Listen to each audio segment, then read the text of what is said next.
অক্ষয় কুমারের বলিউডের রাজত্ব আস্তে আস্তে শেষ হতে শুরু করেছে। তো এখন থেকে সব অ্যাক্টরদের এটা দেখে শিক্ষা নিতে হবে যাতে তারাও যেন এমনটার শিকার না হন। সবাই জানো যে গত 3 বছরে অক্ষয় কুমারের 14টি ছবি মুক্তি পেয়েছে, যেগুলোতে উনিই ছিলেন লিড অ্যাক্টর। ক্যামিওর কথা বাদ দিয়ে শুধুমাত্র মেন হিরো ছিল যেগুলো, সেইগুলো নিয়েই আলোচনা করব।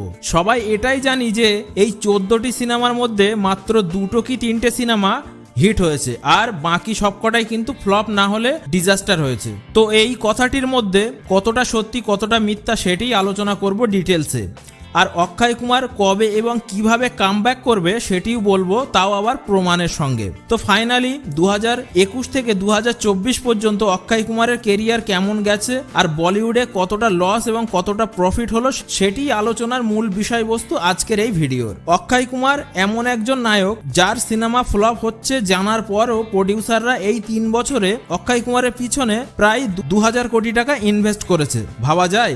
আর কালেকশন আর ইনকামের যে তথ্যগুলি দেব সেগুলি সব অনলাইন ওয়েবসাইট আর গুগল থেকে নেওয়া। এখানে আমার কোনো পার্সোনাল মন্তব্য আমি করছি না, সুতরাং আমাকে দোষারোপ করবেন না। প্রথমেই বলবো অক্ষয় কুমার অভিনীত একদম নতুন সিনেমা খেল খেলমের কথা। এই সিনেমাটি রিলিজ করেছে একটি ভুল সময়, যেটি ছিল শ্রদ্ধা কাপুরের স্ত্রী 2 এর রিলিজের সঙ্গে।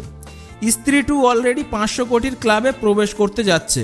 এখনো পর্যন্ত এই খেল খেলমে সিনেমাটি 32 কোটি টাকার মতো কালেকশন করেছে, কিন্তু এর মধ্যে 25 কোটি টাকা ইন্ডিয়া থেকে আর বাকি 7 কোটি টাকা বাইরে থেকে এসেছে। এবং এটি একটি এমন ছবির রিমেক ছিল যেটি আগে 28 বার রিমেক হয়ে গেছে এবং এর বাজেট দেখাচ্ছে অনলাইনে প্রায় 100 কোটি টাকা। দ্বিতীয় ছবিটি হলো সারফিরা, যেটিও কিছুদিন আগেই মুক্তি পেয়েছে এবং এই সিনেমাটিও রিমেক ছিল সুরিয়া অভিনীত সুরারাই পোট্রুর, যেটি 5টি ন্যাশনাল অ্যাওয়ার্ড জিতেছে। এই সিনেমাটির বক্স অফিস কালেকশন 34 কোটি টাকার মতো, যেটির মধ্যে 29 কোটি টাকা ইন্ডিয়া থেকে এসেছে আর বাকি 5 কোটি টাকা বাইরে থেকে এসেছে। এবং এই সারফিরা সিনেমাটির বাজেট ছিল পুরো 100 কোটি টাকা। তৃতীয় নম্বর পজিশনে আছে এমন একটি সিনেমা যেটি খুব বড় বাজেটের সিনেমা, যেটি হলো অক্ষয় কুমার এবং টাইগার শ্রফ অভিনীত বড় মিয়া ছোট মিয়া। যে সিনেমাটির লাইফ টাইম কালেকশন ছিল 111 কোটি টাকার মতো, যার মধ্যে 78 কোটি টাকা ইন্ডিয়া থেকে এসেছে এবং 33 কোটি টাকা বাইরে থেকে। এটি ছিল অক্ষয় কুমারের এই 3 বছরের মধ্যে সবথেকে বড় বাজেটের সিনেমা। এই সিনেমাটির বাজেট ছিল পুরো 350 কোটি টাকা, যেটি দেখে দর্শক এটাকে পাঠান এবং জওয়ানের সঙ্গেও তুলনা করেছিল, কিন্তু শেষ রক্ষা হলো না। চতুর্থ নম্বরে বলবো অক্ষয় কুমার অভিনীত মিশন রানীগঞ্জ সিনেমার কথা। এই সিনেমাটি একটি ভালো সিনেমা ছিল অক্ষয়ের কেরিয়ারের এবং যেটি ছিল একটি সত্য ঘটনার উপরে নির্মিত। অক্ষয় কুমারের উপর দর্শক কেন জানি না মুখ ফিরিয়েই নিয়েছিল, যার জন্য এই সিনেমাটির লাইফ টাইম কালেকশন আসে মাত্র 46 কোটি টাকা, যার মধ্যে 41 কোটি টাকা ছিল ইন্ডিয়ার কালেকশন এবং বাকি 5 কোটি টাকা ছিল বাইরের। এই ছবির বাজেট ধরা হয়েছে 110 কোটি টাকা।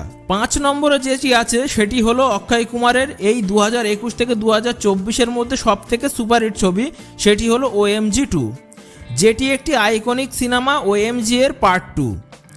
যে ছবিতে অক্ষয়ের চরিত্রটি সবসময় উঁচু লেভেলেই থাকবে। এই ছবিটি বক্স অফিসে আয় করেছিল 222 কোটি টাকা, যার মধ্যে 178 কোটি টাকা ইন্ডিয়া থেকে এসেছিল এবং বাকিটা এসেছিল বাইরে থেকে। এই সিনেমায় অক্ষয় কুমারের স্ক্রিন টাইম খুবই কম ছিল, তাই বাজেটও ছিল হাতের নাগালের মধ্যেই, মাত্র 65 কোটি টাকা, যার জন্য সিনেমাটি বক্স অফিসে সুপারহিট হয়। 6 নম্বরে আছে অক্ষয় কুমারের ক্যারিয়ারের সব থেকে ডিজাস্টার ছবি, সেটি হলো সেলফি। এই সিনেমায় অক্ষয় কুমারের সঙ্গে ছিল ইমরান হাশমিও। এই সিনেমাটি আয় করে বক্স অফিসে মাত্র 24 কোটি টাকা, যার মধ্যে 20 কোটি টাকা ছিল ইন্ডিয়ার কালেকশন এবং বাকি 4 কোটি টাকা ছিল বাইরের কালেকশন। এই রিমেক সিনেমাটি বানাতেও নাকি খরচা হয়েছিল 100 কোটি টাকা। 7 নম্বরে রয়েছে রাম সেতু সিনেমাটি, যার হাইপ ছিল টপ লেভেলে। এই ছবিটির কালেকশন ছিল 96 কোটি টাকার মতো, যার মধ্যে 89 কোটি টাকা ছিল ইন্ডিয়ার কালেকশন এবং 7 কোটি টাকা ছিল বিদেশের। এই সিনেমার বাজেট ধরা হচ্ছে 90 থেকে 150 কোটি টাকার উপর। 8 নম্বরে বলবো যে সিনেমাটি, সেটি হলো অক্ষয় কুমারের কাঠপুতলি। সবাই এমনটি মনে করছেন যে অক্ষয় কুমার এই সিনেমাটি OTT-তে রিলিজ করেছেন বলে বেঁচে গেছেন, কারণ থিয়েটারে যদি এই সিনেমাটি রিলিজ করা হতো তাহলে নাকি এর টোটাল ইনকাম সেলফির থেকেও কম আসতো। এই ছবিটি বানাতে খরচা হয়েছে 150 কোটি টাকার মতো, আর এটি OTT-তে ডিল করা হয়েছে 180 কোটিতে। 9 নম্বরে বলবো একটি ভালো মানের সিনেমার কথা, যার নাম হলো রক্ষাবন্ধন, যাকেও পাবলিক ভালোভাবে গ্রহণ করেননি। এটি ব্যবসা করেছিল 68 কোটি টাকা, যার মধ্যে 56 কোটি টাকা ইন্ডিয়া থেকে এবং বাকি 11 কোটি টাকা বাইরে থেকে এসেছিল। এই ছবিটির বাজেট ছিল 70 কোটি টাকা, যেখানে ছবিটি হিট হতে হতেও থেমে যায়। 10 নম্বরে বলবো আরও একটি বড় বাজেটের সিনেমা অক্ষয়ের ক্যারিয়ারের, সেটি হলো সম্রাট পৃথ্বীরাজ। এই সিনেমাটি রিলিজের আগে সবাই মনে করেছিল সিনেমাটি বক্স অফিসে রেকর্ড গড়বে, কিন্তু এই সিনেমাটিও বক্স অফিসে মুখ থুবড়ে পড়ে। এই সিনেমার বাজেট ছিল 300 কোটি টাকা, কিন্তু মাত্র 200 কোটিতেই মামলা শেষ হয়ে যায়। কিন্তু যার বক্স অফিস কালেকশন ছিল শুধুমাত্র 90 কোটি টাকা, যার মধ্যে 80 কোটি টাকা ছিল ইন্ডিয়ার কালেকশন এবং বাকি 10 কোটি টাকা ছিল বাইরের কালেকশন। এরপর আরও একটি সিনেমা আছে যার নাম হলো বচ্চন পান্ডে, যেটি 74 কোটি টাকার ব্যবসা করেছিল, যার মধ্যে 60 কোটি টাকা ছিল ইন্ডিয়ার কালেকশন এবং বাকি 14 কোটি টাকা ছিল বাইরের।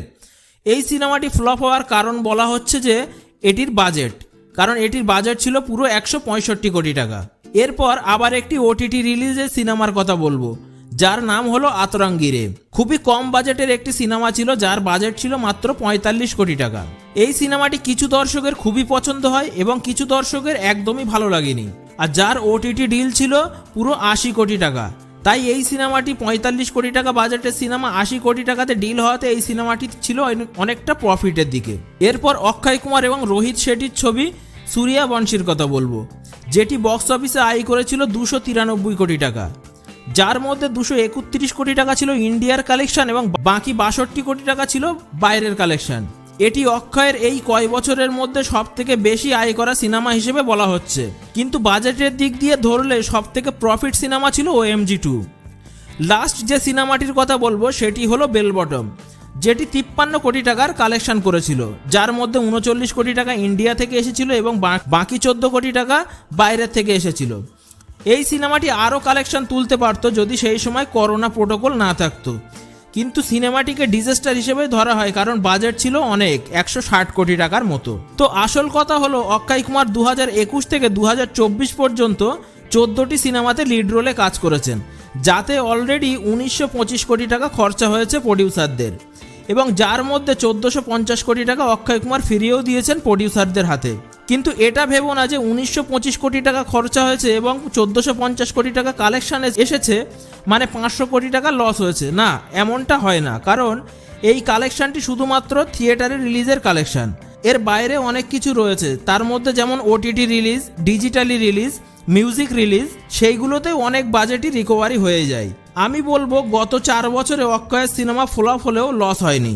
সেই জন্যই হয়তো ডিরেক্টর সিদ্ধার্থ আনন্দ অক্ষয় কুমারের সঙ্গে একটি বড় বাজেটের সিনেমা তৈরি করতে যাচ্ছেন, যার জন্য এখনও প্রডিউসাররা মোটা অঙ্কের টাকা বাজি ধরতে রাজি।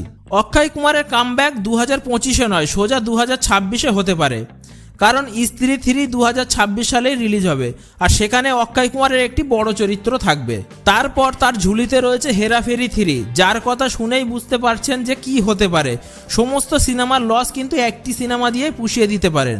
IMDb-তে গিয়ে দেখলে দেখা যাচ্ছে অক্ষয় কুমারের আপকামিং প্রজেক্ট দেখাচ্ছে 16টি, যার মধ্যে অন্যতম হচ্ছে Sky Force, Singham again, Kannappa, welcome to the jungle, Housefull 5 ইত্যাদি।